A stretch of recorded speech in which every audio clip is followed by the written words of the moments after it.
रसिको, आत्ता आपण आलोय रामनाम आधार आश्रम, जो विष्णू दिगंबर पलुस्करांनी 1921 मध्ये स्थापन केला होता. ते बघण्यासाठी सगळेच उत्सुक असतील आणि त्या संदर्भातली सगळी माहिती देत आहे जोशी सर. चला.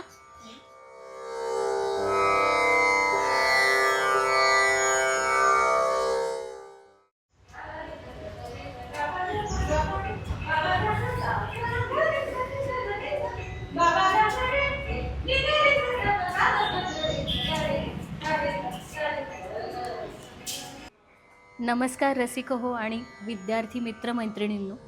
मी अमृता देशमुख स्वानंदी संगीत अकादमीतर्फे आपलं सहर्ष स्वागत करते. एक नवीन वेगळा उपक्रम हाती घेतला, ज्यामध्ये हाडाचा शिक्षक, गुरु या सगळ्यांविषयी माहिती घेणार आहोत. संगीत विषयक संकल्पनांची माहिती घेणार आहोत आणि ज्यांनी संगीताचा प्रचार प्रसार करण्यासाठी आयुष्य वेचलं अशा सगळ्यांची माहिती घेणार आहोत. आज त्यासाठी आपण एका खास दिग्गजाला आमंत्रित केलं आहे.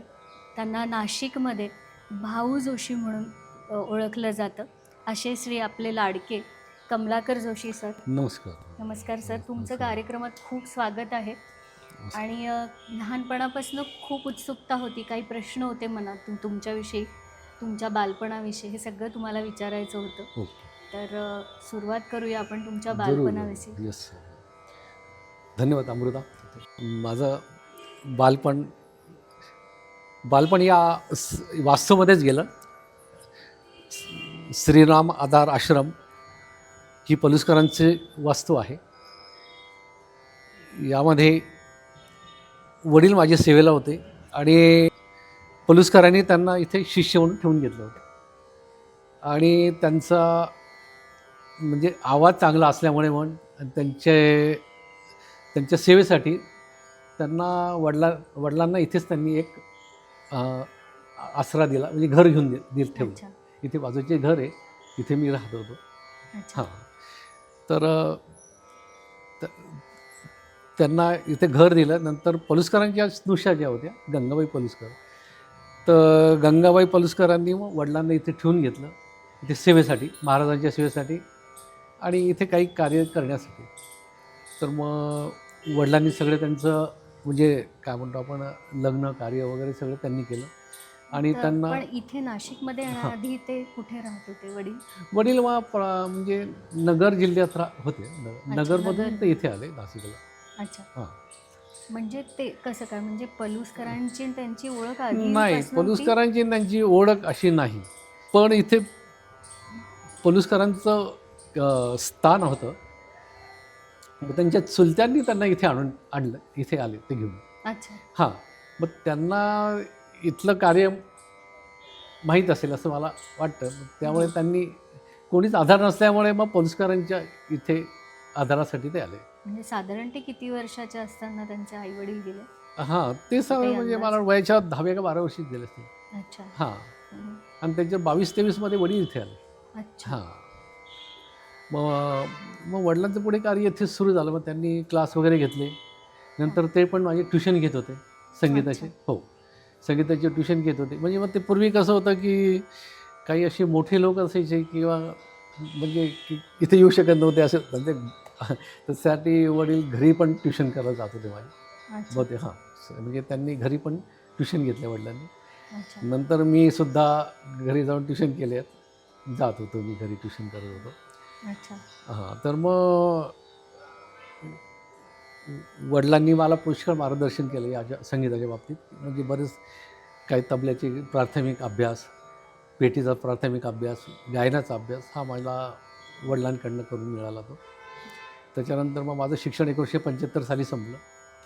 75 नंतर मी 76, 77, 78 पर्यंत मी माझे थोडं नोकरी व्यवसायामध्ये केला बाहेर, पण माझं काही मन रमलं नाही तिथे. नंतर मग मी थोडा विचार केला की आपल्याला नक्की करायचं काय. एक तर मग करायचं तर मग आपण आपलं नोकरीसाठीच आपण प्रयत्न करावे, नाही तर मग संगीत कार्याला वाहून जावं. बरोबर. हां, पण मग त्या काळात असंही होतं, एक तर नोकरी मिळणंसुद्धा काही असं हे नव्हतं. हां, पण विचार केला की संगीत आपल्याला एक चांगलं वाटतंय. म्हणजे आपण त्यात पुढे कार्य करायला काहीच हरकत नाही आहे. आणि कसं होतं की मला थोडासा आपण जो उपजत म्हणतो ना गं, हां, तर ते मला बरेच आलं ते मला. म्हणजे आठवण मला पेटीसुद्धा फार काही शिकवायला लागली नाही, ते येत होतं. तबलासुद्धा मला थोडंसं त्यांनी मार्गदर्शन केलं, तर मी तबला वगैरे वाजवू लागलं. नंतर सतारीसाठी माझं खूप आकर्षण होतं, त्यामुळे मला तसे गुरु मिळाले ते. त्यानंतर बऱ्याच जणांनी मला ते सतारीबद्दल बरंच ज्ञान दिलं. अच्छा. आणि सर तुम्ही व्हायोलिन पण वाजवता? हां, व्हायोलीन आता असं आहे शेवटी आपण इतकं वाद्य शिकलो किंवा सर्व जरी शिकलो, तरी या आयुष्यात आपण सगळं काही करू शकत नाही. आज कुठलं तरी एकच वाद्य हे करू शकतो. पण ईश्वर कृपा म्हणून दैवी कृपा किंवा काही असेल मागच्या जन्मीचं आपलं पुण्य आहे. तर मी आज सगळंच मला साध्य झालं, करू शकलो साध्य मी. आणि पलुसकरांचं हे कार्य मला पुढे नेण्यात खूप आनंद आहे. म्हणजे त्यांचं कार्य असंच माझ्या हातून ही सेवा अजून अखंड चालू राहावी अशी माझी खूप इच्छा आहे. सर पलुसकरांविषयी तुम्हाला काय माहिती आहे? हो. पलुसकरांचं आता मला वडिलांनी जे सांगितलं आहे ते मी तुला सांगू शकतो, की पूर्वी इथे फार मोठं बोर्डिंग होतं. त्या बोर्डिंगमध्ये अनेक त्यांचे शिष्य इथे राहत होते आणि वडीलही या बोर्डिंगमध्ये सेवेसाठी होते. अच्छा. हां. तर त्यावेळेस अखंड इथे रामनाम चालायचं. 24 तास पहारा चालायचा. त्यांचे सर्व शिष्य सतत अखंड पहारा देत राहायचे. म्हणजे प्रत्येकाला 8-8 तास असं त्यांनी ठरवून दिलेलं असायचं. अच्छा. हां, तो 24 तास अखंड म्हणजे प्रत्येक शिष्याला तो कंपल्सरी इथे ते हे करावं लागायचं.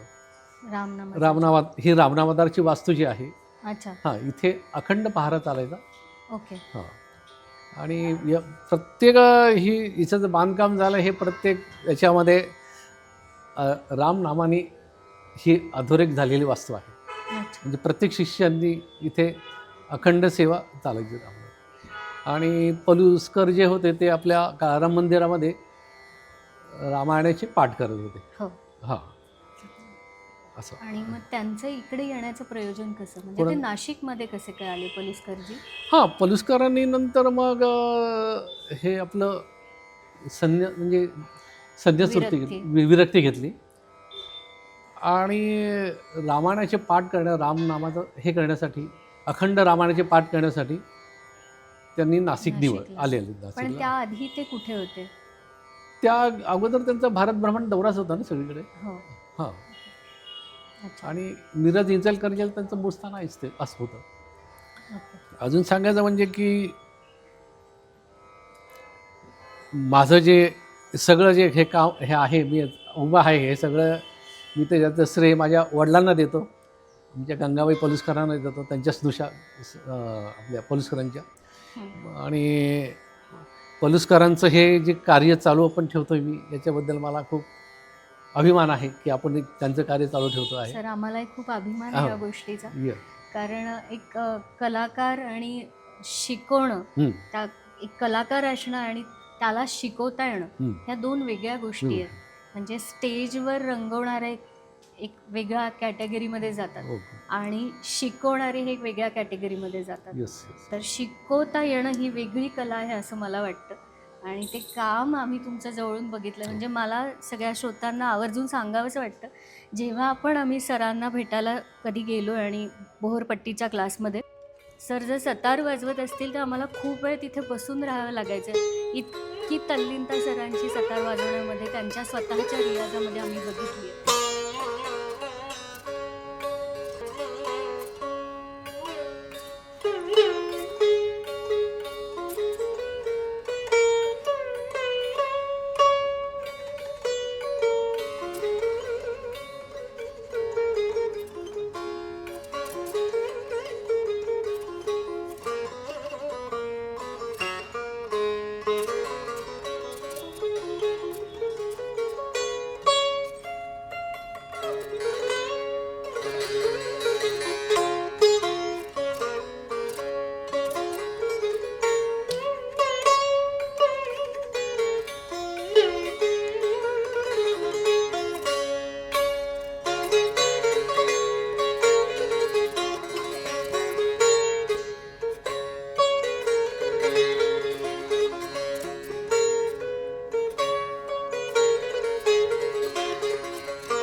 राहायचो.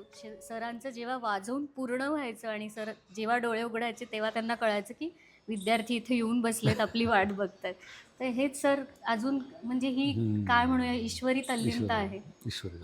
सर मला आणि पलुसकरांबद्दल जाणून घ्यायचं आहे की नाशिकमध्ये येण्याआधी ते त्यांनी काही जी मुंबईमध्ये लीजवर जागा हो घेतली हो होती त्या संदर्भात तुम्हाला काय हां, माहिती? नंतर ती लीजची जागा त्यांना ती सोडावी लागली. त्याच्यामध्ये काही कर्ज झालं होतं. ते कर्ज काही फेडू शकलं म्हणजे काही झालं तो प्रकार. नंतर मग त्यांनी नाशिकला सगळं स्थलांतर केलं. ती वाद्य अच्छा. वगैरे त्यांची सगळे साहित्य हं. ही नाशिकला आणली इथे. अच्छा. आणि रामनाबाद आरक्षरामध्ये ही वास्तूमध्ये त्यांची सगळं ती साहित्य ठेवलं होतं. वस्तू आहे. हां. आणि मग त्यानंतर मग पलुसकरांचं इथे कार्य सुरू झालं. अच्छा. त्यांचे काही शिष्यवर्ग की इथे जे तुम्ही म्हणालात हो. बोर्डिंग त्यांनी सुरू हां, केलं होतं. तेव्हा नारायणराव व्यास, वामनराव ठकार वगैरे त्यांचे जे शिष्य आहे किंवा पलुसकरांचे चिरंजीव आहे डी.व्ही. पलुसकर. डी.व्ही. पलुसकर. हां, डी.व्ही. पलुसकर इथे या आश्रमाच्या वरतीच एक खोली आहे, तिथे रियाज करत होते.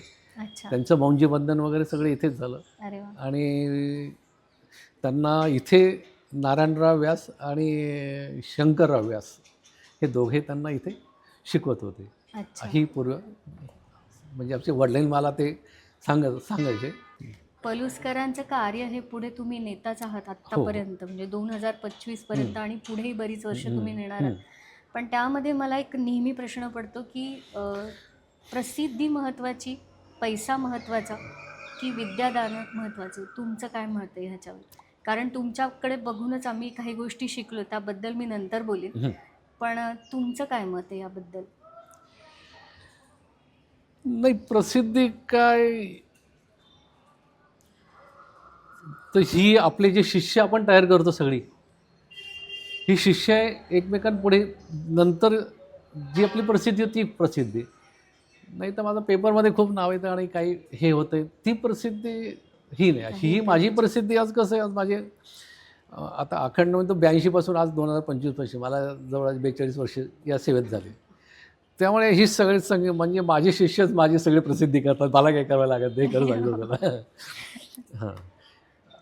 आणि मी असं प्रसिद्धीच्याही मागे फार काही लागलो नाही म्हणजे असं की मला काही नाही, जिथे मला ज्यांनी बोलवलं तेव्हा मी ते तेवढे कार्यक्रम वगैरे करत होतो, तसं काही नाही म्हणजे. पण माझा मेन उद्देश एकच होता की मला माझ्याकडे असलेलं ज्ञानसंगीताचं, आज माझ्याकडे हार्मोनियम विशारद आहे, तबला विशारद आहे, सतार विशारद आहे, गायन विशारद आहे, तबला विशारद आहे. हे मी नुसता विशारद झालो नाही, तर त्याच्यामागे कष्ट घेतले. मी माझा सतारीचा रियाजसुद्धा रोज 4-4, 3-3 तास करत होतो.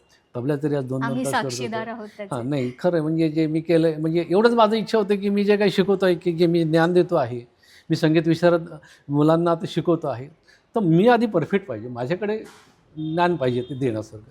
त्यामुळे मी माझा रियाज करून नंतर मग माझ्या कार्याला मी सुरुवात केली आहे.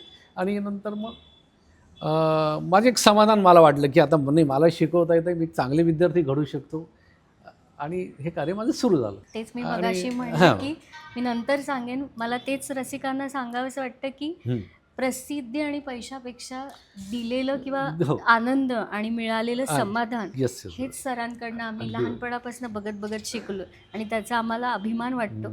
कारण मला सांगायला आवडेल की माझी संगीताची सुरुवातसुद्धा जोशी सरांपासून सुरू झाली आणि माझे आद्य गुरु आहेत ते.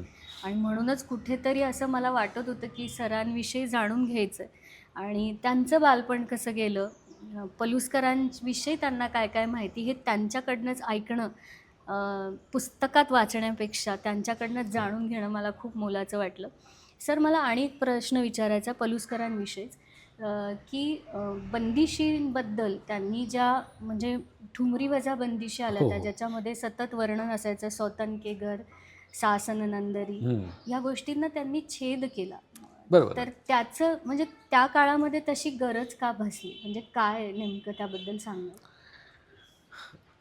आत्ता तू प्रश्न चांगलाच विचारला, अगदी योग्य आहे, बरोबर आहे. पण कसं होतं की त्यांच्या ज्या बंदिशी आहेत या सगळ्या तुझं पाहिल्यात एक भक्तिरस प्रधान बंदिशी सगळ्या आणि रामायण रचित बंदिशी आहेत. तिथे मध्ये असं कुठे असं प्रेमाचा विषय किंवा असं जे असं शृंगार असं असं तो त्यांनी त्याच्यातून केले आहेत काही त्यांच्या बंदिशीमध्ये. आणि बंदिश अशीच पाहिजे की जी भक्ती समर्पित होईल अशी त्यांची रचना त्यांनी केली. मग त्यामध्ये त्यांनी कुठल्या काव्यांचा आधार घेतला, म्हणजे मीरा वगैरे असं काही? हां, त्यांची तुलसीदास रामायणातली काही काही त्यांची बंदिशी आहेत ते आहेत. हो. मीराबाईच्या त्यांच्यात आहेतच त्याच्यात.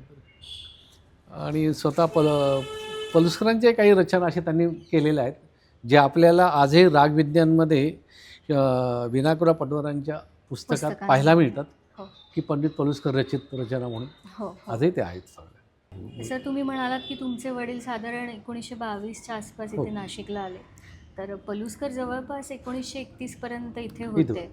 तर त्यांच्याकडनं तुम्ही काही आठवणी ऐकल्यात पलुसकरांच्या, की कशा पद्धतीने ते गुरुकुल चालवत होते, विद्यार्थ्यांना घडवत होते, किंवा पुन्हा तोच विषय की कधी पैसा हा विषय तिथे नव्हताच किंवा प्रसिद्धी हा विषयच नव्हता.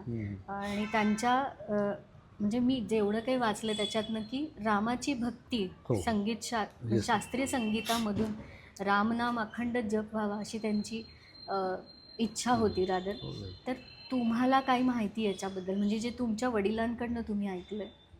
तो वडील मला सांगायचे ना की त्यांना म्हणजे सर्व पूर्ण तयारी करून द्यावं लागत असेल. अच्छा. म्हणजे ते जेव्हा रामायणाचे पाठ घ्यायचे तेव्हा आवाज त्यांचा पहाडी होता, त्यामुळे ते ऐकणारा जो त्यावेळेस म्हणजे ते कीर्तन ऐकता दंग होऊन जायचे लोक. असं म्हणजे वडील मला सांगायचे की असे खणखणीत आवाज त्यांचा तो रामायणाचे हे पाठ करत होते ते. हां. आणि वडिलांका म्हणजे वडिलांची पुण्य आहे की माझंही भाग्य म्हण की पलुसकरांना जे काही हे त्यांच्या सेवेमध्ये ते होते, तर त्यांची काही सेवा लागायची तर वडील माझे त्यांनी करत होते. येस. अच्छा. आणि शिकवताना विद्यार्थ्यांना म्हणजे ते शिस्तीचे होते, अतिशिस्तीचे होते की नम्रता होती का, म्हणजे कशा पद्धतीचं असायचं? शिस्त कडक होती, कडक शिस्त होती. आणि आणि शिस्त कडक होती. वेळ आणि प्रत्येकाला कार्यासाठी असं प्रत्येकाला नेमून दिलेलं होतं. आणि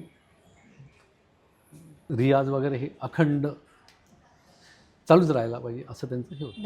दंड होतं. शिस्तप्रिय होते ते अगदी बरोबर. आणि असंही ऐकलंय की ह्या वास्तूची बांधणी करतानाही त्यांनी अखंड रामनामाचा जप त्यांच्या विद्यार्थ्यांकडनं करून घेतला. हे खरं आहे का? हां, आता हे खरं म्हणजे असं आहे की आता वडील मला त्यांच्या कानात मी ऐकलं की ही वास्तू बांधताना असं की प्रत्येक विटेमध्ये असं किंवा हे रचताना किंवा हे उभारताना रघुपती राघव राजाराम पतित पावन सीताराम हा अखंड हे त्यांचं नामस्मरण चालायचं. आणि ही वास्तू उभारली. सर, इथे परीक्षा देताना तो अनुभव येतो, एक वेगळ्याच वाईब्स इथे आहेत. म्हणजे इथे जेव्हा स्वर लागतात तर ती जी नादाची निर्मिती होते ना ती अनन्यसाधारण आहे. तो जो आनंद आहे त्या नादाचा तो बाकी ठिकाणी मिळणं जरा दुर्मिळच वाटतं असं वाटतं मला. म्हणजे इथे बसल्या बसल्या ती प्रचिती येते. ही अगदी बरोबर. ही अनेकांना त्याची प्रचिती आलेली आहे. जो कोणी इथे गायला येतो तो धन्यता मानतो याच्यामध्ये, कारण त्याची व्हॅवरेज जी आहे ती म्हणजे अगदी बरोबर म्हणजे आहे ते सत्य खरं त्या वास्तू. सर, तुमच्याकडे गांधर्व महाविद्यालयाचं सेंटर म्हणजे आत्ताचं अखिल भारतीय गांधर्व, तर ते साधारण किती वर्ष होतं आणि खंडित का झालंय पुढे? हां, माझं गांधर्व महाविद्यालयाचं केंद्र हे म्हणजे मी चालवत होतो. साधारण कितव्या वर्षी तुम्हाला? नाही, 1984 पासून होतं माझं. 84. तर आता गांधर्व मी 33 वर्ष चालवत होतो. पण त्याच्या परीक्षा जी माझ्या होत्या त्या मी इथे घेत होतो सगळ्या संगीताच्या. आपल्या आश्रमामध्ये माझ्या सगळ्या परीक्षा व्हायच्या. हां, पण नंतर काय म्हणजे तसं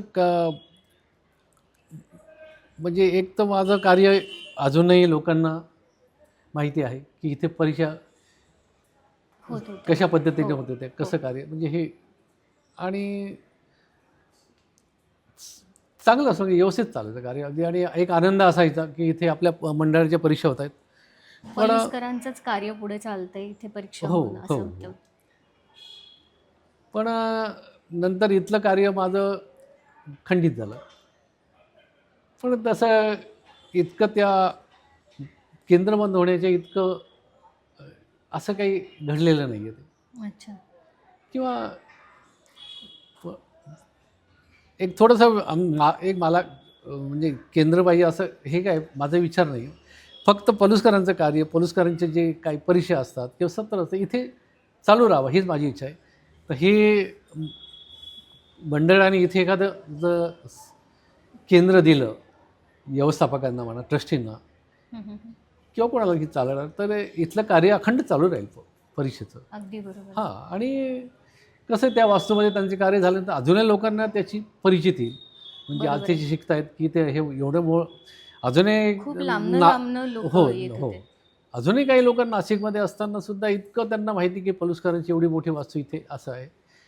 आता या निमित्ताने आपल्या लोकांना कळणार लक्षात आहे. कळेल मला असं वाटतंय. हो. आणि मंडळाने काही एक विचार करून एखादं इथे कार्य चांगलं चालू ठेवावं किंवा बरोबर. या वास्तूविषयी अधिक काहीतरी जर करता आलं मंडळाला तर मंडळाने जरूर करावं इथे असं. नक्की. हां आम्ही हा व्हिडिओ त्यांच्यापर्यंत पोहोचवण्याचं कार्य जरूर करू हो सर. हो नक्कीच. सर पूर्वीच आता तुम्ही म्हणलेत की 1982 पासून तुम्ही साधारण क्लासेस हो हो घेतात. तर तेव्हाचा विद्यार्थी हो आणि आताचा हो विद्यार्थी म्हणजे काय चॅलेंजेस आहे ह्याच्यामध्ये? तेव्हाही चॅलेंज होतं हो आणि आत्ताही आहे. पण मग ती परिस्थिती तुम्ही कशी सांगू शकाल? नाही तेव्हाचं चॅलेंज वेगळं होतं आजचं चॅलेंज वेगळं आहे. तेव्हा चॅलेंज म्हणजे फक्त कसं होतं की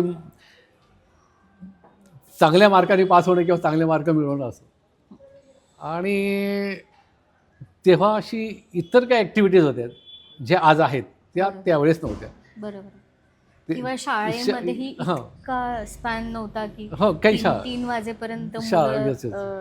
म्हणजे आत्ता घरी येतात तसं तेव्हा नव्हतं. तेव्हा 2 हां सत्रामध्ये शाळा हो. चालायची. त्यामुळे शिकवणं आणि क्लासेस हो. घेणं सोपं जात होतं ते किंवा सोबत त्यांना तेवढा रियाज करायला वेळ मिळत होता. अगदी बरोबर. तेव्हा म्हणजे कसं 6-6 दिवस क्लास चालायचा. हो. कारण विद्यार्थी येत होता, त्यांना वेळ मिळत होता. मिळत होता. इतर काही ॲक्टिव्हिटीज हे नव्हते तेव्हा.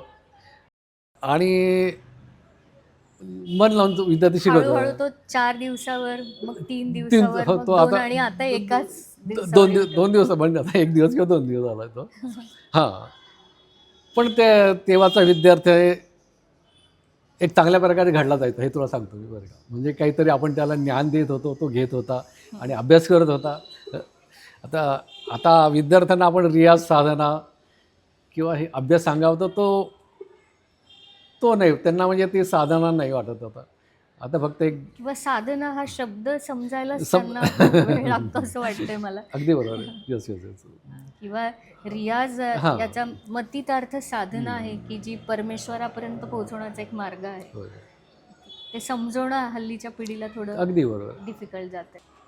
आता कसं आहे की आत्ताचा विद्यार्थी जो येतो माझ्याकडे हा म्हणजे संगीताच्या अभ्यासाला वेळ नाही देऊ शकत आहे. म्हणजे तुम्ही करून घ्याल तेवढंच तो करतो.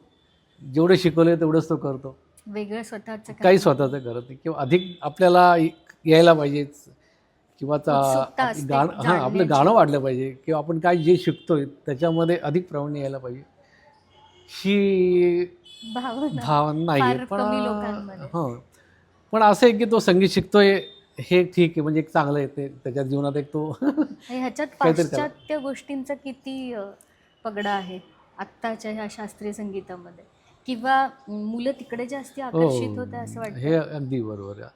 नाही पाश्चात्य संगीताचं आहे ना आता कॅसिओ झालं सिंथेसायझर झालं गिटार झालं. आता ही वाद्य पुढे आल्यामुळे आमचं जे आता कोणाला व्हायलिन इतकं सतार म्हण दिलरुबा म्हण जलतरंग म्हण ही वाद्य ही जी पूर्वी माझ्याकडे होती याची विद्यार्थी होती शिकायला. अच्छा. हो आलं का लक्षात.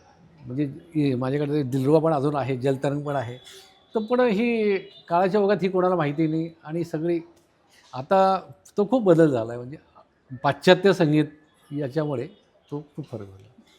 म्हणजे आपल्या संस्कृतीचंच अनुकरण आपण पाश्चात्य लोकांचे करतोय असं नाही, तर संगीतातही तेवढंच प्रबळ अनुकरण किंवा तिकडे ओढा जास्ती होतोय विद्यार्थ्यांचा असं मला वाटतं. पण तरीही माझ्या ओळखीत जी मुलं आहेत ती 3-3.5 वर्ष गिटार शिकल्यानंतर किंवा आणि पाश्चात्य कुठलं वाद्य शिकल्यानंतर मग त्यांना कळतंय की नाही, शास्त्रीय संगीत हे मूळ गाभा आहे आणि ते वळत आहे तिकडे. तर मग ते समजणंही खूप महत्त्वाचं आहे असं वाटतं कुठेतरी. त्याशिवाय ते आतनं येणार नाही आहे. सर, तुमचे गुरु कोण? म्हणजे एकतर कळलं की तुमच्या वडिलांकडेच तुम्ही सगळे संगीत yes. घेतलं, शिक्षण घेतलं राहतात. पण सतारचं शिक्षण कोणा वेगळ्या गुरूंकडनं तुम्ही घेतलं किंवा व्हायोलिन संदर्भात तुम्हाला आवड कशी निर्माण झाली त्या संदर्भात सांगा. वडिलांकडे प्राथमिक शिक्षण त्यांच्याकडेच झालं माझं. म्हणजे जी काय संस्कार आहे संगीतातली ही त्यांच्यापासून सुरुवात केली त्यांनी मला. तर पेटी, तबला आणि साधारण गायन मी त्यांच्याकडे केलं. नंतर पलुसकरांच्या स्नुषा गंगाबाई पलुसकर म्हणून होते, ज्यांचे आम्हाला खूप आशीर्वाद आहे. त्यांच्यामुळेच आम्ही आज इथपर्यंत मी आहे भेटलं. किंवा आमचे आई वडील. तर त्यांच्याकडे माझं काही शिक्षण केलं. त्याच्यानंतर क्लासमध्ये एक सिंधुताई बरी म्हणून होत्या, तर त्यांच्याकडे गायनाचं विषय पण केलं. अच्छा नंतर गोविंदराव पलुसकर क्लासला येत होते त्यावेळेस अलंकारचे वर्ग गेले. अच्छा. हां, तर काही दिवस थोडं मार्गदर्शन त्यांनी मला केलं. गोविंदराव पलुसकर म्हणजे गोविंदराव पलुसकर म्हणजे त्यांच्या भावाचा मुलगा. भावाचा. अच्छा. म्हणजे असं. आणि व्हायोलिन वगैरे हे सगळं इथे होत होतं की तुम्ही कुठे बाहेर बघितलं आणि मग शिकायची इच्छा झाली असं? नाही, तसं मग मला सतारीचं जे शिक्षण दिलं मला ते सुधांशू भट म्हणून आहे उदयपूरचे. ते अच्छा. नाशिकला वास्तव्याला होते. ओके. हां, तर त्यांनी मला बरंच मार्गदर्शन केलं. त्याच्यामध्ये त्यांनी गत बांधणं म्हणा, आलापी करणं म्हणा, ताना वगैरे हे सगळं त्यांच्याकडनं मी शिकलो. बाकी माझं शिक्षण व्हायलिनचं थोडंसं मी गंगा पलुसकरांकडे होतं, त्यांच्या क्लासमध्ये ऐकायचो मी. अच्छा. आणि थोडं गाण्याचं अंग असल्यामुळे मला व्हायलिन काही फार अवघड गेलं नाही. त्याच्यानंतर थोडंसं रियाज केल्यानंतर मला पकड आली त्याच्यावर असं. आणि मग थोडा रियाज केल्यानंतर मला वाटतं शिकवायलाही शिकलो मी त्याच्यात. किती छान. हां. मस्त. आणि असं अनेक गुरुकडं माझे शिक्षण झालं. आणि थोडं काही शेवटी आपण गुरुकडे जरी केलं तरी स्वतःचा रियाज, स्वतःचं मनन, चिंतन हे खूप आवश्यक असतं. मग थोडंसं प्रत्येक रागाचा अभ्यास करत गेलो, ऐकत गेलो. पूर्वी काय ऐकायला म्हणजे काय हे नव्हतं, साधनं काही जशी नव्हतं. आता मग रेडिओचं नॅशनल हे असायचं बघा, ऑल इंडिया रेडिओवर. हो. हां, ते रात्री कार्यक्रम असायचे शनिवारी. ते हो. त्यांनी पुष्कळ मला मी खूप ऐकायचो ते कार्यक्रम, नॅशनल कार्यक्रम. तर त्याच्यामध्ये ऐकूनही मला श्रवण करूनही खूप ज्ञान मिळालं. आणि बाकी थोडंसं माझं साधन वैयक्तिक केलं साधनं. मी. हो. खूप सुंदर सर. आणि चांगलं मला खूप म्हणजे कृपा आहे बाप्पा वृंदाची की मी वाद्य वाजू शकतो वगैरे होऊ शकते मला. नक्कीच सर. सर, आत्ता जे नवीन शिकणारे विद्यार्थी आहेत, बरं. इस्पेशली शास्त्रीय संगीताकडे हो. जे वळत आहेत, हो. त्यांच्यासाठी तुम्ही काय सांगू इच्छिता? म्हणजे कार्यक्रमाच्या सरतेशेवटी तुम्ही काय सांगाल? नाही, आज जर तू म्हणशील ना तर तरुण पिढी खूप पुढे आहे. म्हणजे संगीतामध्ये पण आज चांगले चांगले वादक आहेत, चांगले चांगले गायक आहेत. छोटी छोटी मुलं काही चांगल्या प्रकारे हे करू शकतात ते. म्हणजे थोडं टॅलेंट आहे याच्यामध्ये. म्हणजे त्यांनी अजूनही अभ्यास केला तर एक चांगल्या प्रकारचे ते कलाकार मोठे होऊ शकतात. नक्कीच. हां. पण सर, आणि तुमच्या मते त्यांनी रियाज करावा म्हणजे काय करावं? कारण खूप हां. जणांचा गैरसमज आहे की तासनतास गायलं म्हणजेच रियाज होतो किंवा तासनतास वाजवलंच म्हणजे रियाज होतो. पण नेमकं रियाज म्हणजे काय तुमच्या दृष्टीनं? जसं तुम्ही आत्ता एक मुद्दा सांगितला की श्रवण करणं हा एक त्यातलाच भाग आहे. तसं अजून तुम्ही काय सांगू शकाल?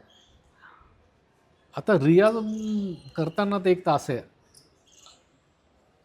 आता एक अलंकार जरी तुम्ही घेतला आणि तुम्ही 100 वेळा वाजवला तरी तुम्ही चांगला वाजवू शकता. 500 वेळा वाजवलं तर चांगलं वाजवू शकता. पण तो जर 1000 वेळा एखादा रियाज घोटला तुम्ही, रियाज केला त्याचा, तो म्हणजे काय वेगळ्या म्हणतो लेवलला, एका लेवलला आपण तो वाजवतो आणि तो वेगळा आनंद असतो. आलं का लक्षात? बरोबर. म्हणजे ही साधना अशी खोलवर करायला पाहिजे, असं वरच्यावर करून वरच्यावर नाही. तेच, कारण की क्लासला आलेल्या मुलांना हा प्रश्न पडतो नेहमीच की एकदा वाजवलं आलं विषय संपला, किंवा मी 10 वेळाला वाजवलं झालं विषय संपला. पण मग त्यामध्ये पारंगत होण्यासाठी किती वेळा तो गायला गेला पाहिजे हे सांगणं त्यांना खूप कठीण जातं. अगदीच.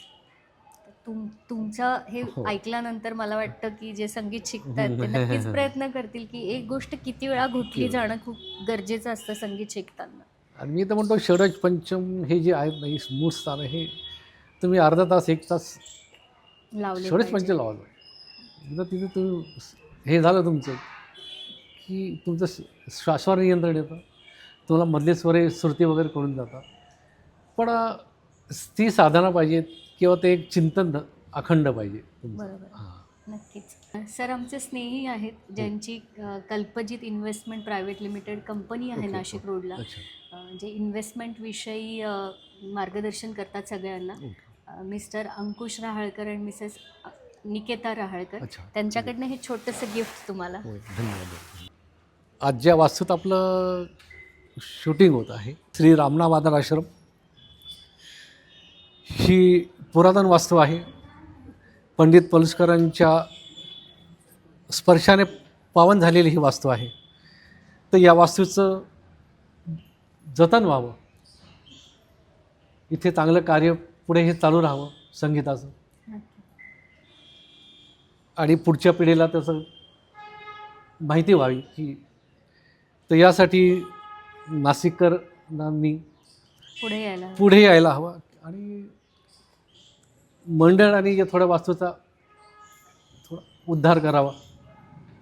महाराजांचं स्मारक म्हणजे एक महाराजांचं इथं वास्तू ही म्हणून ओळखली जावी.